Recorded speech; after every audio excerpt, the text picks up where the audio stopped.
Poucos amigos íntimos. Amigos que pensam como você, princípios e valores. Não coloque expectativas em pessoas. Pare de reclamar. Pare de dar ouvidos a quem reclama. Seja íntimo de Deus. Nada é do nada. Eu aprendi algumas coisas na vida que tudo tem uma explicação. Nem sempre a gente consegue ter essa explicação de forma imediata, mas quando a gente entende o porquê, fica muito mais fácil de corrigir coisas que precisam ser corrigidas. Milagre você deixa acontecer. Como é que vai acontecer? Eu não sei, eu só sei que eu vou contar essa história depois que acontecer. O quê é do homem, o como é de Deus. Se você se preocupar demais com o como, você está entrando naquilo que não é seu, você está entrando naquilo que é de Deus. Só que definir o seu o quê exige fé, e fé exige foco. Você está percebendo que quando você sabe o seu o quê, além de ter certeza e convicção daquilo que faz sentido para você, você precisa de foco naquilo. Porque se você perder o foco, você perde a fé. A fé é alimentada pelo foco. A fé é algo espiritual, mas o foco é algo emocional. Significa que no meio do caminho, para o milagre acontecer na sua vida, algumas coisas podem acontecer, não para abalar a sua fé, não para diminuir o poder de Deus, mas para tirar o seu foco. E é sobre isso que eu quero te alertar. Algumas coisas importantes para você manter o foco. Então anota aí: blindar a mente. E para blindar a mente, item 1, você precisa de poucos amigos íntimos. Provérbios, capítulo 18, versículo 24. Quem tem muitos amigos pode chegar à ruína, mas existe amigo singular, não é plural não, mais apegado que um irmão. Se você tem muitos amigos íntimos, esses amigos têm necessariamente com você intimidade. São todas as falas que eles lançam contra você, que o mundo lança contra você, que você acredita? Não, mas são falas vindas de pessoas íntimas. Você sai na rua, pega o seu ônibus, o seu carro, estaciona o carro, desce do ônibus e encontra alguém que você nunca viu na vida, e esse alguém começa a lançar palavras ruins sobre você, começa a depreciar a sua imagem. Você olha para a pessoa e fala: nunca nem vi, nem te conheço. Você passa e vai embora. O dia todo passou, você trabalhou, fez o que você tinha que fazer, você chega em casa e nem lembra de contar o que aconteceu para as pessoas que você conhece. Por quê? Faz diferença. Aquela pessoa que falou mal de você, você nem conhece. Agora você chega em casa e a pessoa que você ama, talvez o seu marido, a sua esposa, seu pai, sua mãe, seu tio, seu avô, seu filho, lança contra você as mesmas palavras. Peraí, algo diferente aconteceu dentro de você. Você foi para o quarto chorar, talvez. Você ficou triste.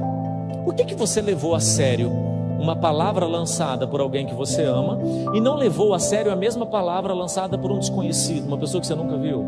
Porque você deu para a pessoa que você ama a chave para ela acessar suas emoções. E qual é a chave que alguém usa para acessar suas emoções? Intimidade. Você não pode deixar de amar as pessoas, mas não precisa dar intimidade para todo mundo que você tem que amar. Então tenha poucos amigos íntimos, porque muitos amigos íntimos têm acesso às suas emoções, e quando ele acessa a sua emoção, ele pode tirar da sua emoção o seu foco, porque se fé é espiritual, foco é emocional. E se você perder o foco, você perde o quê? Muitos amigos íntimos vão tirar o seu foco. Segunda chave, que aí está relacionada à primeira: quem são esses amigos íntimos? Porque eu sei que eu preciso de poucos amigos, mas quem? Não pode ser qualquer um. Eu tenho que saber selecionar. 1 Coríntios 15, 33. Está tudo na Bíblia, tá? Não vos enganeis.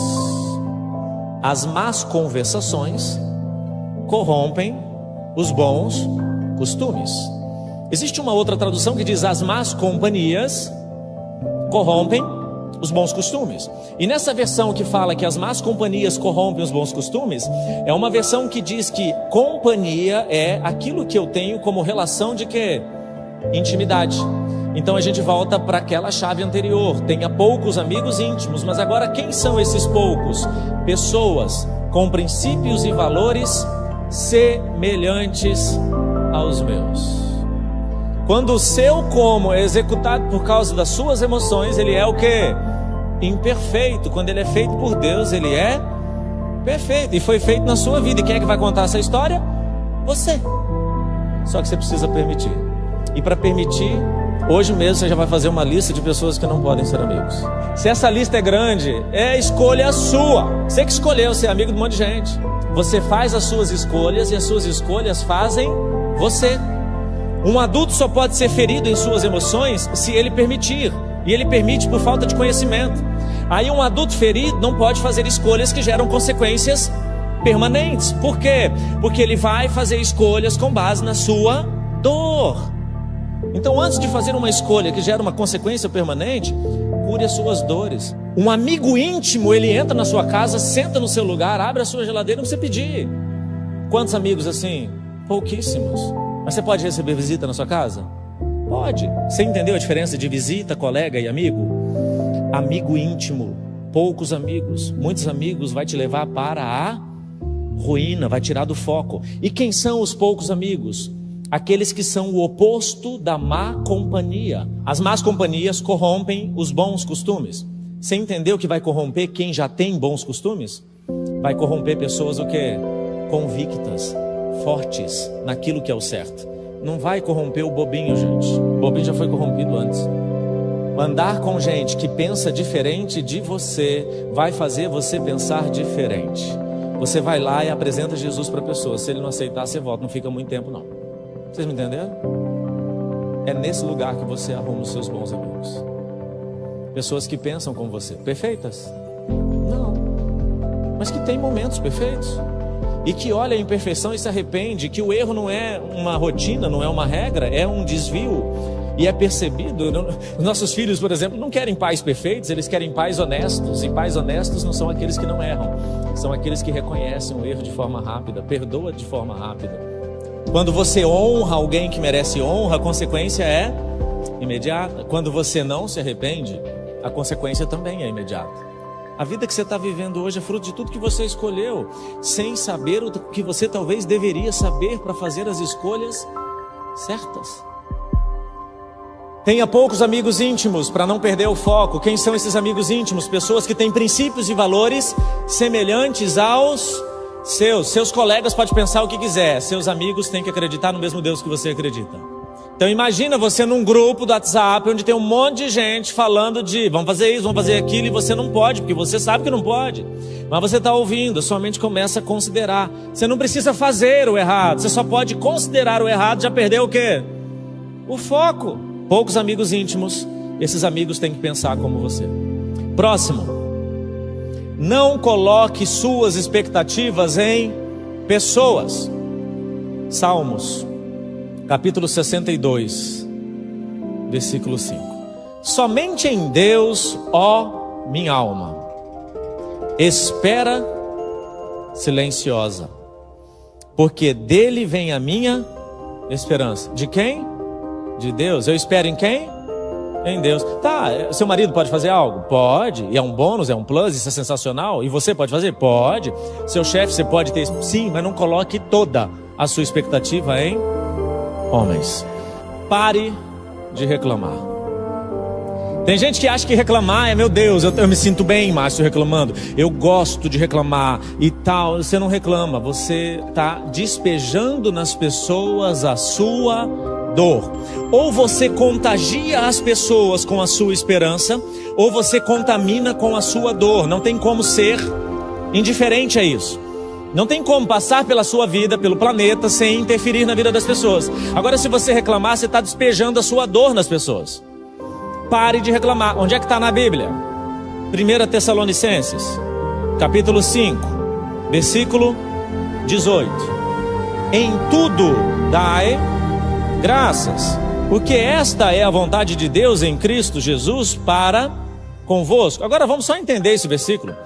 Em tudo dai graças, em outras palavras, em nada encontre argumentos para o quê?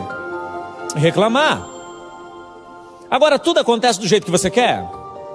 Então, além de parar de reclamar, é importante que você pare de dar ouvidos a quem reclama. Ô Márcio, mas lá no meu trabalho as pessoas me procuram para reclamar, eu acho que eu tenho um dom. Eu tenho certeza que você tem um encosto. O povo te procurar para reclamar e você acha que é dom. Isso traz peso para a sua vida. Isso não é de Deus. Porque quando alguém te procura para reclamar de algo ou de alguém, ele não quer a sua ajuda, ele quer encontrar em você um aliado. Quando a sua mãe te liga para reclamar de alguém que ainda mora com ela quer que você fique do lado dela quando aquilo que ela acha que vai acontecer, aconteça. Quando acontecer, ela diz, filha, aconteceu, você está do meu lado, não dá? Pronto, quantos filhos que odeiam o pai porque ouviram o pai numa versão contada pela mãe que separou do pai? Estão entendendo? Quantas pessoas no seu trabalho que te procuram na segunda-feira? E aí, tudo bem? Como é que foi seu final de semana? Legal. Você ficou sabendo? Não estou sabendo. Sério que você não ficou sabendo? Sério? Ele botou no grupo do WhatsApp. Ele apagou, mas eu dei print. Fuja de pessoas que dão print. O rei do print, ele é especialista em reivindicar direitos. Ele guarda uma ofensa, ele guarda uma acusação, porque ele diz, quando eu sair da empresa eu vou usar isso para danos morais. Ele não quer justiça, ele quer vingança. Justiça é querer de volta aquilo que foi tirado de você. Vingança é querer que quem tirou de você sinta o que você está sentindo. Isso não é de Deus. Abra mão da vingança e busque justiça se é necessário, mas não perca o foco. Poucos amigos íntimos, amigos que pensam como você, princípios e valores. Não coloque expectativas em pessoas. Pare de reclamar. Pare de dar ouvidos a quem reclama. E para fechar, seja íntimo de Deus.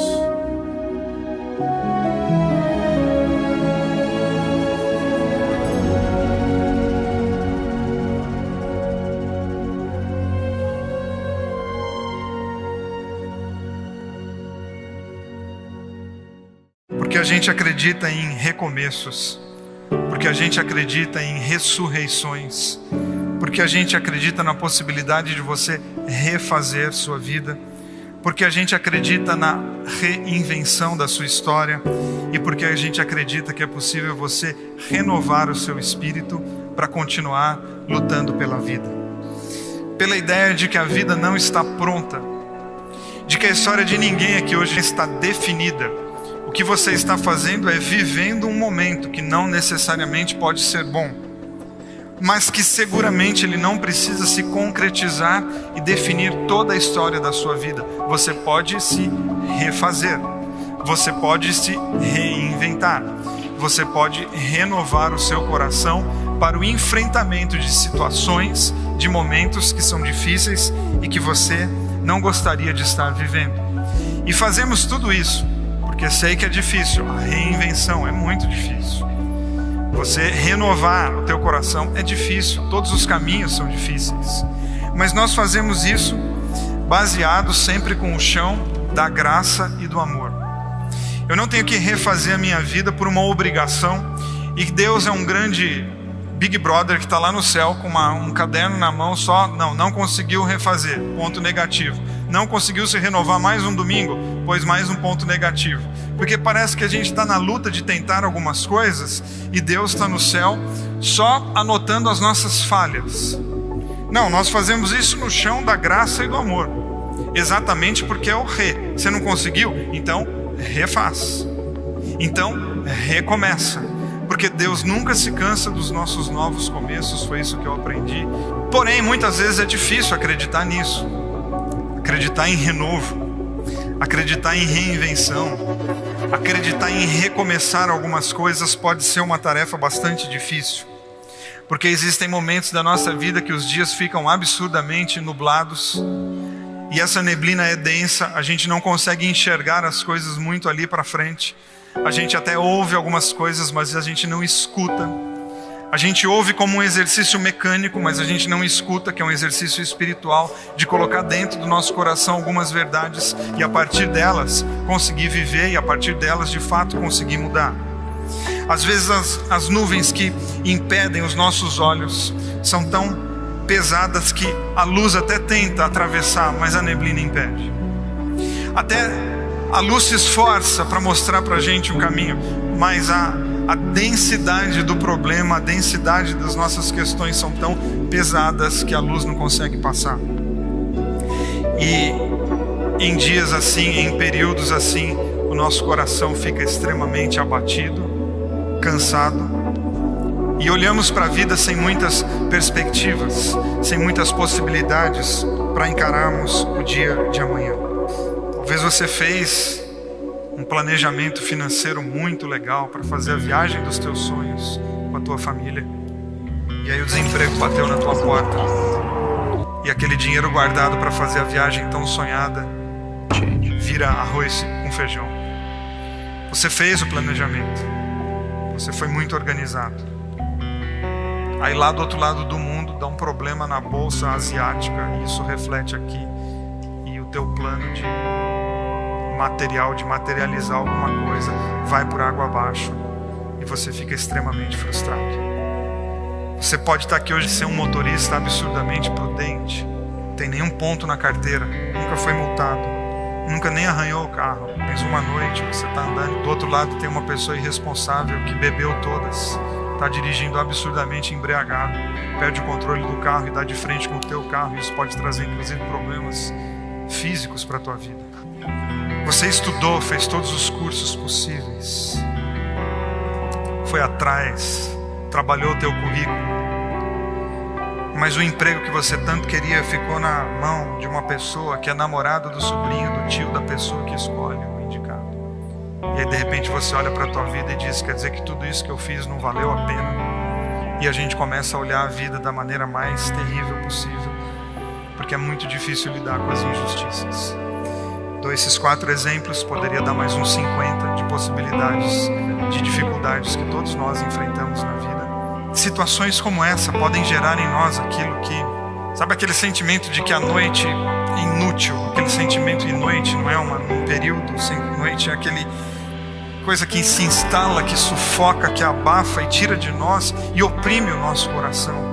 É a noite da inutilidade, períodos da nossa vida que a gente olha e fala, cara, isso não faz o menor sentido, que período inútil. Eu nunca, nos meus piores pesadelos, imaginei viver o que estou vivendo, que coisa mais inútil. E períodos assim nos fazem questionar a fé.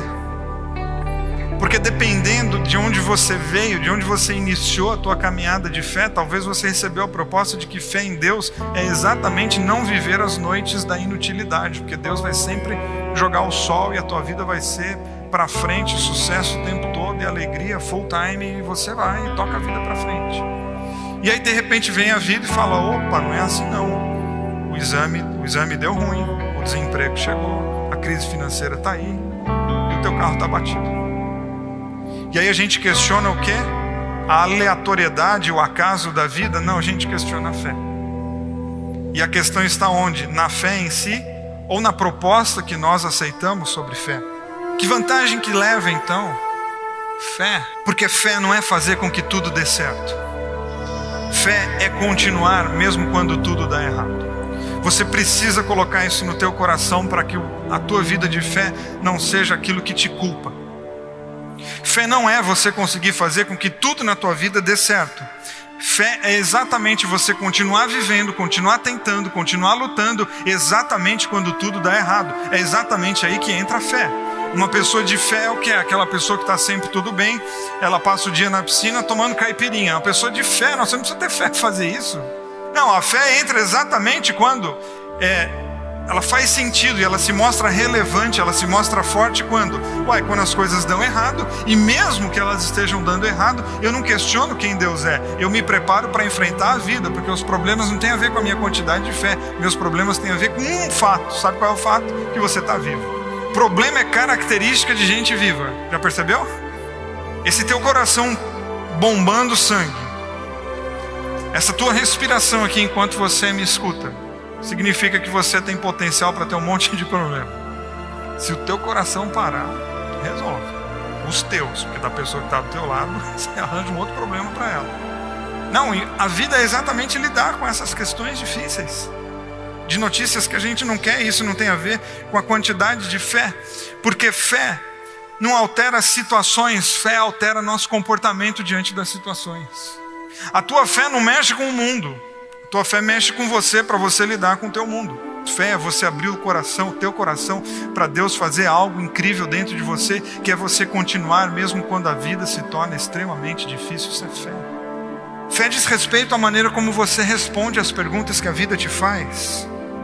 O problema da tua vida não diz respeito à fé, o problema da vida diz respeito à vida. Porque não é a quantidade de fé que vai resolver os teus problemas. Porque fé não lida com problema, fé lida com o coração. O problema quem é que lida? Você.